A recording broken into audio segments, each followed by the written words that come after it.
اللہ کے رسول صلی اللہ علیہ وسلم فرماتے ہیں حلال روزی حاصل کرنا فرض کے بعد ایک خاص فرض ہے.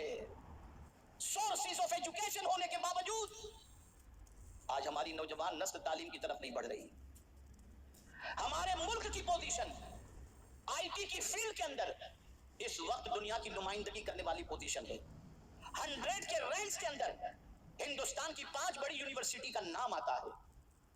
مجھ سے آج میڈیا والوں نے ایک کوشچن کیا, اس میں ایک سوال یہ بھی تھا کہ مسلمان کی مالی پوزیشن اتنی اچھی نہیں کہ ہائر ایجوکیشن حاصل کر سکے, تو کیسے وہ جائے گا؟ میں نے کہا یاد رکھیے اللہ نے کوئی کام اور کوئی ذمہ داری ایسی نہیں دی جو بندہ پورا نہ کر سکتا ہو. آپ اپنے تعیشات کی چیزوں کو کم کر دیں اور اپنا پورا پیسہ اپنے بچے کی تعلیم پر لگائیں, تو آج بھی ہمارے پاس ایسے سورسز ہیں کہ آج بچہ اعلیٰ تعلیم حاصل کر کے اپنا مقام بنا سکتا ہے. میں بہت سارے ایسے بچوں کو جانتا ہوں جو اسٹریٹ لائٹ کے اندر بیٹھ کر جنہوں نے ایجوکیشن حاصل کیا اور اس کے بعد آج I P S I S officer بن کر کے اپنی زندگی گزار رہے ہیں. بہت سارے ایسے علماء کو ہم نے دیکھا جنہوں نے ایک ایک وقت کا کھانا کھا کر علم حاصل کیا, چٹائی پر سوئے, پتھر کو تکیہ بنایا اور اس کے بعد علم حاصل کر کے دنیا کو انہوں نے فائدہ پہنچایا. مجھے یاد آ رہا ہے حضرت امام مالک کا ایک قول کہ حضرت امام مالک رضی اللہ المولا تبارک و تعالی عنہ رات کے وقت کتاب لکھ رہے تھے, کتاب کا مطالعہ کر رہے تھے. غنودگی طاری ہوئی, پانی چہرے پر چھڑکا اور اس کتاب کو ہٹا کر دوسری کتاب لے لی. پھر غنودگی طاری ہوئی, پانی چہرے پر چھڑکا, اس کتاب کو کنارے کیا, دوسرے سبجیکٹ کی کتاب لے لی. شاگرد نے پوچھا حضور جب اتنی نیند آ رہی ہے تو تھوڑا سو جائیں نا. جواب سنیے, بڑا آسان لگتا ہے ان علماء کو آپ کو دیکھنا اور سننا اور درسگاہوں کے اندر ان کا درس دینا, آپ کو لگتا ہے ان کو کوئی تکلیف نہیں ہوتی, لیکن سنو. امام مالک نے جواب دیا تم مجھے سونے کے لیے کہہ رہے ہو, قوم تو اس لیے مزے سے سو رہی ہے کہ ہم ان کی رہنمائی کریں گے. اگر ہم نے ان کی رہنمائی کے لیے علم اور مطالعہ نہیں کیا تو کل صبح ان کے مسئلے کا جواب کون دے گا؟ یہ قربانیاں ہیں. آپ ذرا سوچو, آج مسجدوں کے اندر پورا قرآن سنانے والے حافظ قرآن ان کو پورا قرآن سنا دیتے ہیں جو الف با تا سا نہیں جانتے. کبھی آپ نے سوچا ان بچوں نے قرآن یاد کرنے کے اندر کتنی قربانیاں پیش کی؟ کبھی آپ کو حج کے لیے جانا ہو اور حج کے ارکان و مسائل کے سلسلے میں عدم واقفیت کی بنیاد پر لاکھوں روپے کے خرچ کرنے کے باوجود ایک معمولی سی غلطی کی بنیاد پر آپ حج کے فرض سے سبکدوش نہیں ہو سکتے اور آپ کا حج کمپلیٹ نہیں ہوگا. کون رہنمائی کرتا ہے؟ یہ علماء رہنمائی کرتے ہیں.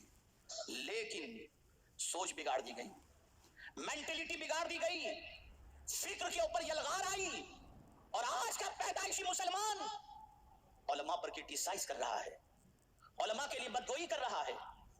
ارے سنو, کسی قبرستان کے اندر اگر کوئی جا کر فاتحہ پڑھے, مغفرت کی دعا کرے, کانفیڈینشلی نہیں کہا جا سکتا کہ جس کے لیے مغفرت کی دعا کی گئی ہے اس کی مغفرت ہو جائے گی. قبرستان میں جا کر ایک آرڈینری انسان اگر جا کر کے دعا کرے, کانفیڈینشلی نہیں کہا جا سکتا کہ اس کی مغفرت ہو جائے گی. لیکن حضور فرماتے ہیں کسی قبرستان کے قریب سے اگر کوئی عالم دین گزر جائے تو اللہ 40 روز تک کے لیے قبر والوں پر سے عذاب کو اٹھا لیتا ہے. تم ان کی ناقدری کر رہے ہو, تم سازشوں کے شکار ہو رہے ہو, نائبین رسول کا مذاق اڑا رہے ہو, اس لیے کہ تم علم نہیں جانتے, تمہارے پاس علم نہیں. تو آج ضرورت ہے دینی ایجوکیشن کی طرف بھی بڑھو اور دنیاوی ایجوکیشن کی طرف بھی بڑھو. لیکن یہاں یہ میں بات عرض کر دوں, یہ نہیں کہ ہماری قوم صرف دنیاوی ایجوکیشن کے اندر افلاس کی شکار ہے, بلکہ ہماری قوم دنیاوی ایجوکیشن اور دینی ایجوکیشن دونوں ایجوکیشن میں مفلس ہے. مفلس مفلس کچھ نہیں جانتی ہماری قوم. تو آپ علم کے لیے تیار ہو جائیں, آپ علم کے لیے کمر کس لیں, اور کوئی ایج لمٹ نہیں ہے. صحابہ کی زندگی دیکھو, آقا کریم صلی اللہ علیہ وسلم کے بہت سارے صحابہ نے علم حاصل کیا 60 65 70 سال کی عمر کے اندر, کوئی ایج لمٹ نہیں ہے. اور میں نے ہندوستان کے اخبار کے اندر آج سے کم و بیش 10 سال پہلے بہار کے ایک واقعے کو میں نے پڑھا تھا کہ ایک درخت کے نیچے 90 سال کا ایک بوڑھا وہ ہندی لکھنا سیکھ رہا تھا.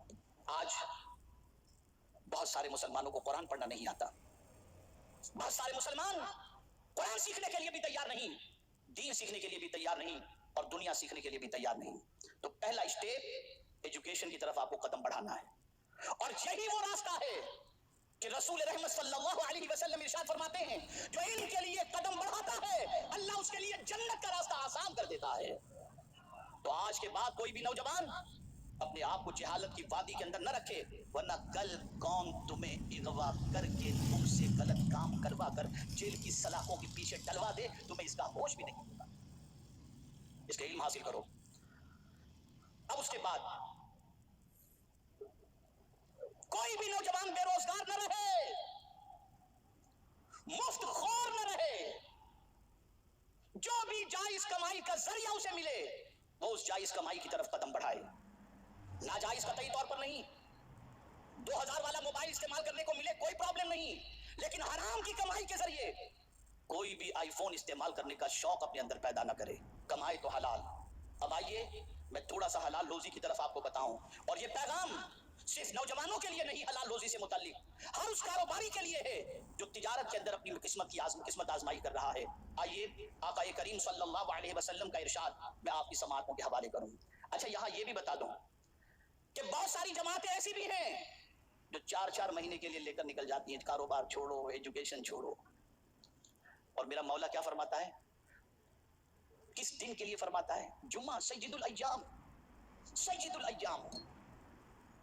اللہ فرماتا ہے اذا قضیت الصلاۃ فانتشروا فی الارض، نکال دیا مسجد سے باہر اللہ نے کہ جب تم جمعہ کی نماز ادا کر لو زمین پر پھیل جاؤ، وابتغوا من فضل اللہ، اور اللہ کا فضل تلاش کرو، یعنی روزی تلاش کرو۔ اسلام یہ نہیں کہتا کہ آپ مسجد میں بیٹھ کر جوانی کے اندر اوراد و وظائف کریں، اسلام یہ چاہتا ہے یا تو علم حاصل کرو، محنت و مشقت کرو، اور عبادت کی عمر تو ہے ہی، اور حلال روزی کمانا یہ کوئی کم عبادت نہیں ہے۔ اللہ مسجد سے نکال رہا ہے۔ مجھے یاد آ رہا ہے سیدنا فاروق اعظم رضی اللہ المولا تبارک و تعالی عنہ کا ایک واقعہ۔ آپ مسجد نبوی شریف میں تشریف لے گئے، آپ نے ایک جوان کو دیکھا بیٹھا ہوا ہے، ذکر و اذکار کر رہا ہے۔ آپ نے اس نوجوان سے پوچھا تو کوئی کام نہیں کر رہا ہے، کیوں ادھر بیٹھا ہوا ہے؟ کہ بس اللہ اللہ کر رہا ہوں۔ کیا کوئی کاروبار یا کوئی کام کاج وغیرہ نہیں ہے؟ تو جوان نے جواب میں کہا اللہ نے مجھے اتنا نوازا ہے کہ مجھے محنت کرنے کی ضرورت ہی نہیں۔ فاروق اعظم رضی اللہ تعالیٰ عنہ نے اسے اٹھایا اور فرمایا تیری ضرورت تیری کمائی سے پوری ہو جاتی ہے، بیٹھی انکم تیری اتنی ہے کہ جس سے تیری ضرورت پوری ہو جاتی ہے، لیکن ایک جوان کا اس طرح سے مسجد میں بیٹھنا مناسب نہیں۔ جا کما اور تیری کمائی سے دوسروں کو فائدہ پہنچا۔ یہ بھی ایک کام ہے۔ آپ کیپیبل ہو، خاندان کھانے کی طاقت رکھتا ہے، لیکن کوئی جوان علم کی طرف، سوشل ایکٹیویٹیز کی طرف، دوسروں کی مدد کی طرف، اور اسی کے ساتھ ساتھ دوسروں کو فائدہ پہنچانے سے غفلت کا شکار نہ ہو۔ آئیے رسول اعظم صلی اللہ علیہ وسلم کی حدیث سماعت فرمائیں۔ ہم نے سمجھا ہے نماز ہی فرض ہے، ہم نے سمجھا ہے روزہ ہی فرض ہے، ہم نے سمجھا ہے حج ہی فرض ہے، ہم نے سمجھا ہے زکوٰۃ ہی فرض ہے، لیکن قربان جائیے رسول اعظم کے انتخاب پر آقا کریم صلی اللہ علیہ وسلم ارشاد فرماتے ہیں طلب الحلال فریضۃ بعد الفریضہ۔ اللہ کے رسول صلی اللہ علیہ وسلم فرماتے ہیں حلال روزی حاصل کرنا فرض کے بعد ایک خاص فرض ہے۔ یہ فرض ہے حلال روزی حاصل کرنا۔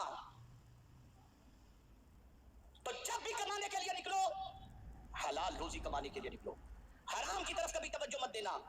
اور اب جو میں حدیث آپ کی سماعتوں کے حوالے کرنے جا رہا ہوں رزق حلال سے متعلق، آپ اسے سماعت کریں گے تو کبھی بھی حرام کی طرف انشاءاللہ قدم نہیں بڑھائیں گے۔